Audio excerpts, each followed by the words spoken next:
mengenai tahlilan dan juga kenduri arwah. Ni kena ambil nafas sikit. Sebelum tu, sebelum kita pergi kepada isu pendalilan dan sebagainya, saya tak akan membahaskan mengenai hukum tahlil dan kenduri arwah ini boleh ke tak. Yang kita masukkan ini, tahlil ni bukan masuk tahlil la ilaha illallah tu, bukan kalimah tu. Ini adalah ritual yang mana kalangan masyarakat Melayu yang masih lagi mengamalkan ketika bilanya orang meninggal, mereka akan ada kepercayaan untuk kenduri arwah dan dibuat doa-doa selamat untuk perjalanan ruh tu.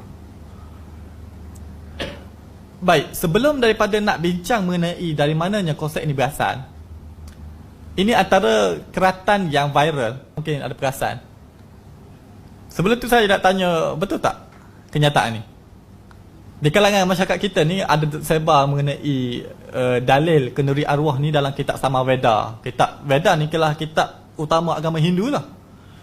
Kitab Samaveda ni kitab yang tertua, antara kitab yang tertua dan kitab yang paling autentik di dalam agama Hindu. Maka ramailah menggunakan dalil mengatakan bahawa agama amalan tahlil dan juga kenduri arwah ni adalah berasal daripada kitab Samaveda. Dikatakan buku 1 bahagian 1 halaman 20. Dikatakan bahawa terdapatnya amalan hari pertama, hari ketiga, hari ketujuh, hari ke-40 dan sebagainya. Dan soalan ni dia pernah ditanya oleh Dr. Basit Abdul Rahman Abu Anas Madani. Dr. Abu Anas ditanya, dia kata sebab ketika tu memang saya lebih cenderung untuk membincangkan soal pemenang agama. Maka beliau tanya, betul ke ada kepercayaan mengenai hari pertama, hari ketiga, hari ketujuh ni dalam kitab agama Hindu ni? Ketika tu saya tak dapat bagi jawapan. Sebab nak habiskan kitab tu jenuh juga. Antaranya kitab Samaveda di sini kalau tuan-tuan tengok. Yang ini satu jilid, hanya satu ni je. Kitab Samaveda tak tebal seperti kitab-kitab lain.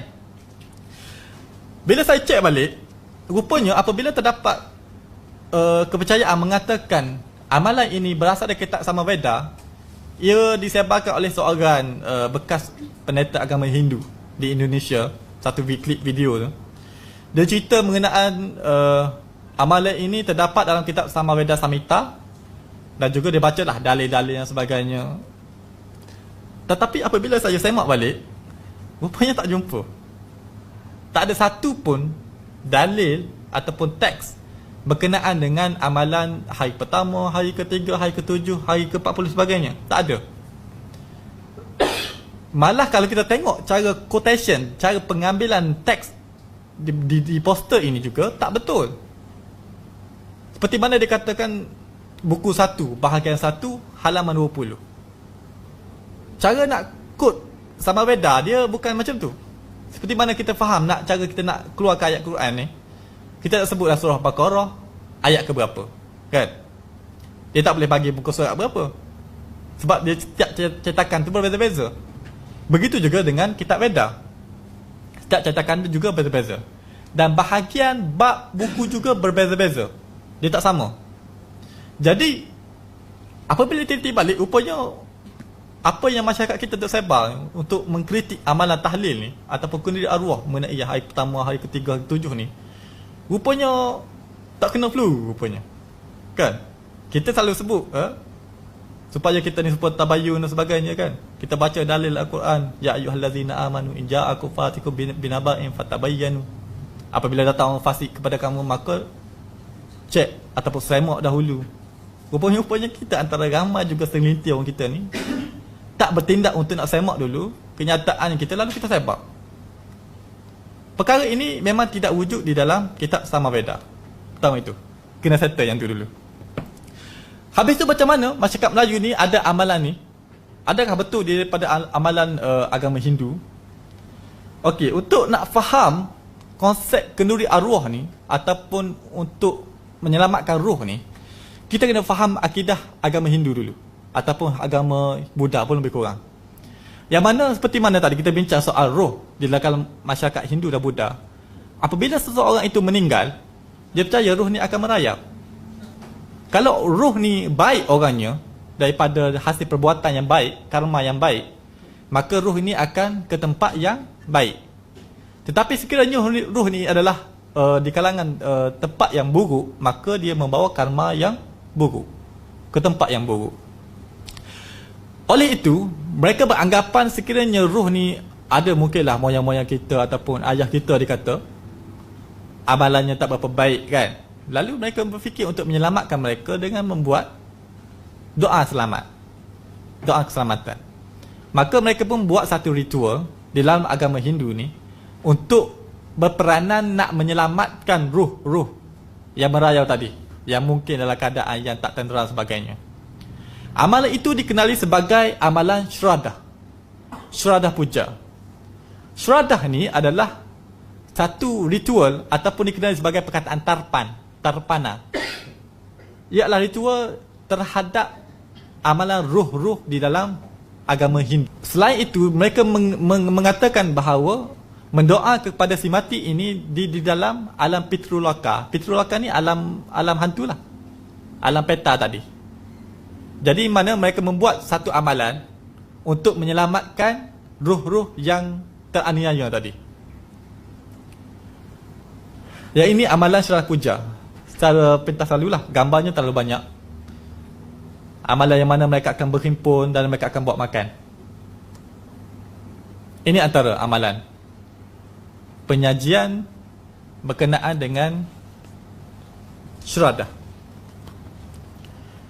Okey. Dalilnya diambil di dalam kitab Manusmriti, kitab hukum di dalam agama Hindu, di mana disebut di dalam buku ketiga, bab ketiga, pada ayat ke-236, di mana dia buat satu amalan ini untuk menjamu orang ramai. Kita baca ayat dia. Semua makanan haruslah sangat panas dan tetamu hendaklah makan dengan diam. Jadi kalau nak makan masyarakat dalam amalan Shraddha ni, amalan untuk menjamu ruh ni, dia jamu kepada orang ramai, dan apabila orang menikmati itu, maka ruh juga akan menikmati makanan itu.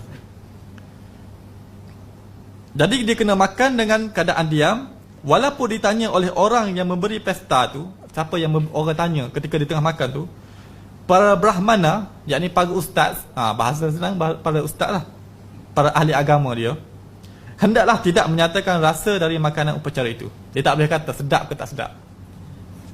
Jadi ini dalil mengenaan dengan makanan itu perlu diberi kepada hadirin untuk sempena dengan pengorbanan dikenali sebagai jajna ataupun Shraddha, supaya masyarakat ini orang yang meninggal itu dapat manfaat daripada pemakanan.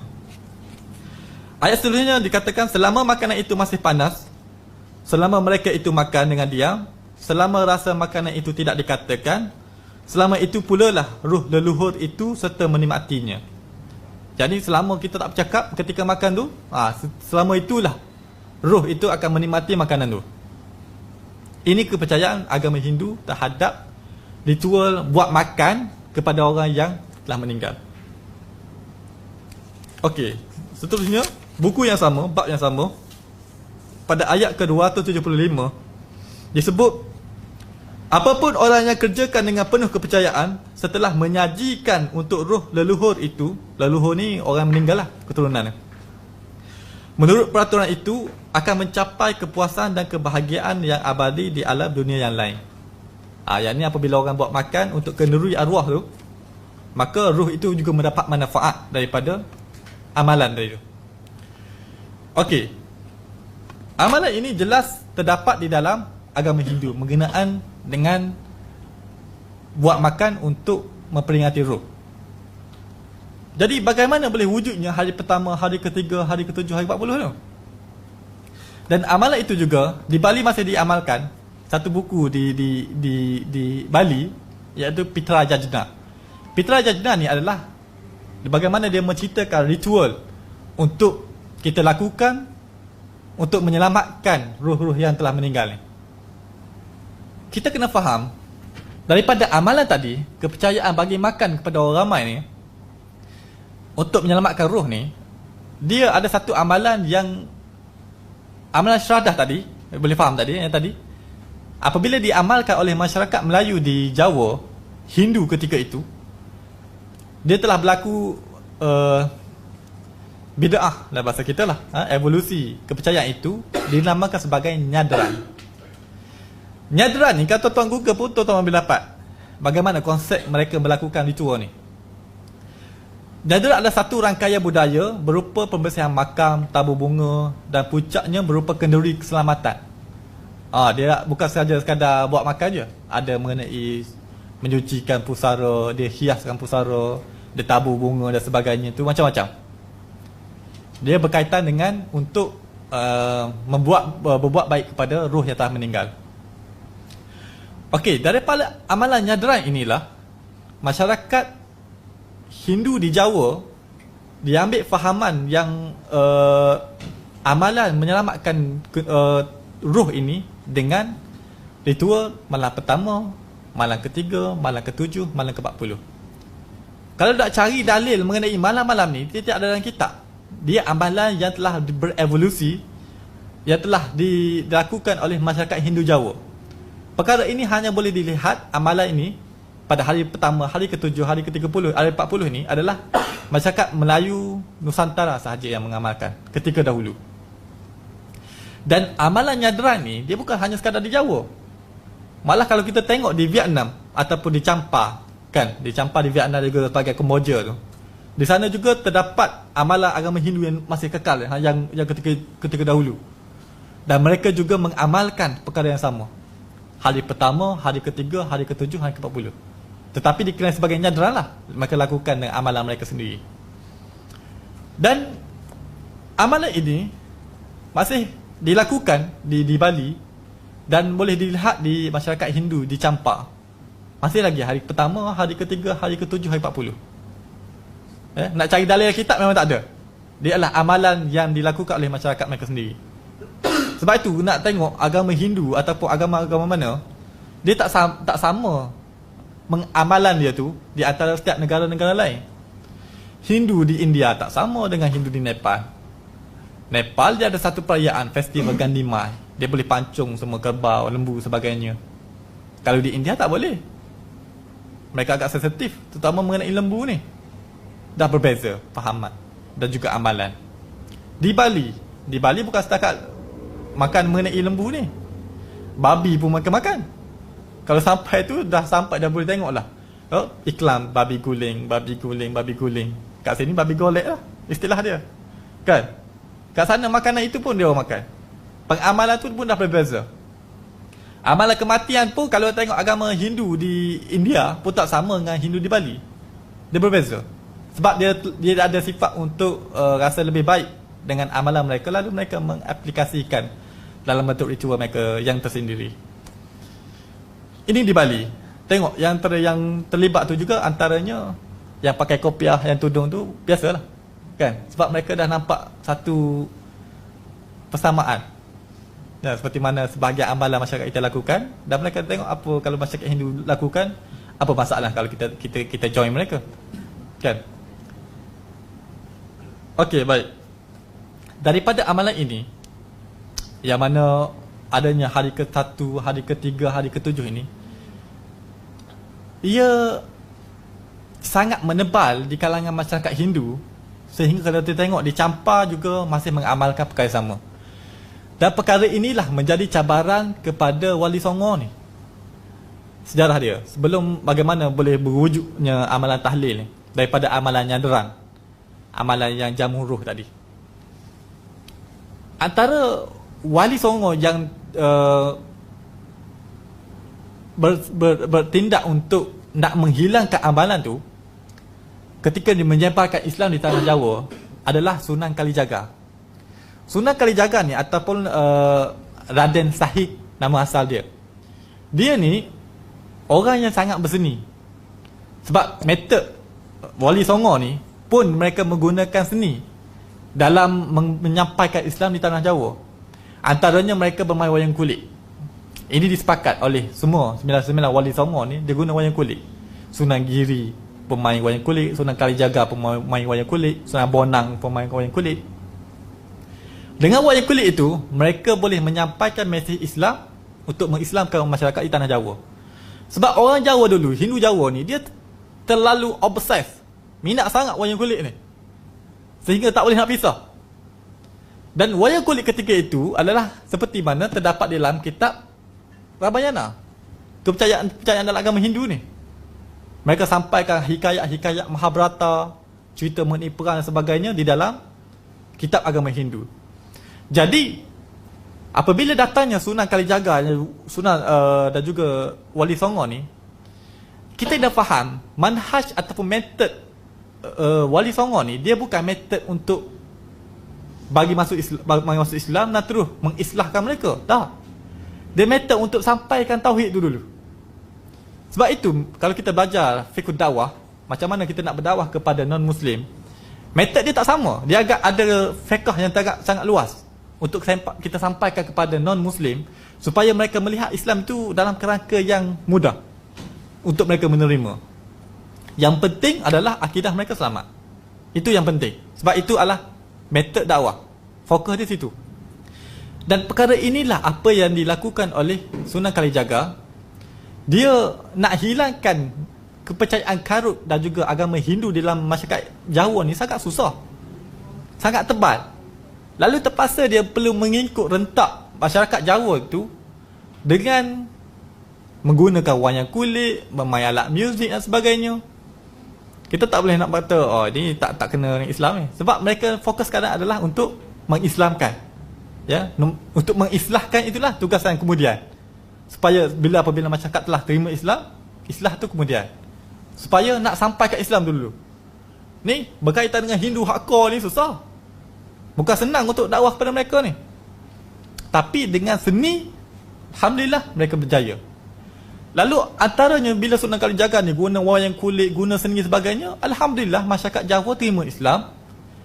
Tetapi tentang mengenai kenduri arwah ni, amalan nyadran ni susah nak hakik, tak boleh nak buang. Lalu mereka bersidang antara kalangan Wali Songo. Antaranya Sunan Kalijaga dia berijtihad lah, kita ambil untuk husnuzon. Dia berijtihad untuk bagaimana nak hilangkan amalan seperti amalan masyarakat Hindu ni. Lalu mereka pun buat tukar amalan itu dengan supaya digantikan dengan tahlil. Daripada duduk baca mantra agama Hindu dan sebagainya, buat amalan seperti amalan Hindu terhadap selamat ruh-ruh ni. Lalu dia tukar amalan itu dengan digantikan dengan bacaan tahlil. Supaya fokus dia tu tahlil tu bukan hanya sekadar sebut la ilaha illallah tu je, tapi kembali kepada tauhid tu. Itu fokus dia. Lalu apabila di start oleh Sunan Kalijaga, diisikan dengan amalan tahlil, maka berlakulah perubahan daripada amalan nyadran tadi, jadilah tahlil. Mana hari pertama, hari ketiga, hari ke-7, hari ke-40, hari ke-100. Lalu benda ini tersebarlah sampai ke hari ini.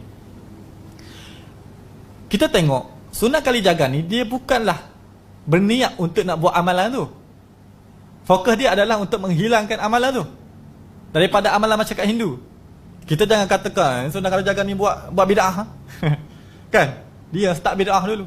Kita kena faham metod dia tu. Kita tak boleh nak hukum di kalangan pendakwah itu dalam konteks kita tak memahami bagaimana situasi ketika dia berhadapan dengan masyarakat Jawa tu. Cara mengadilinya kita faham bagaimana konteks dia dan metod yang dia nak bawa. Dan kita berhusnuzon dengan Sunan Kalijaga ni ataupun Wali Songo ni.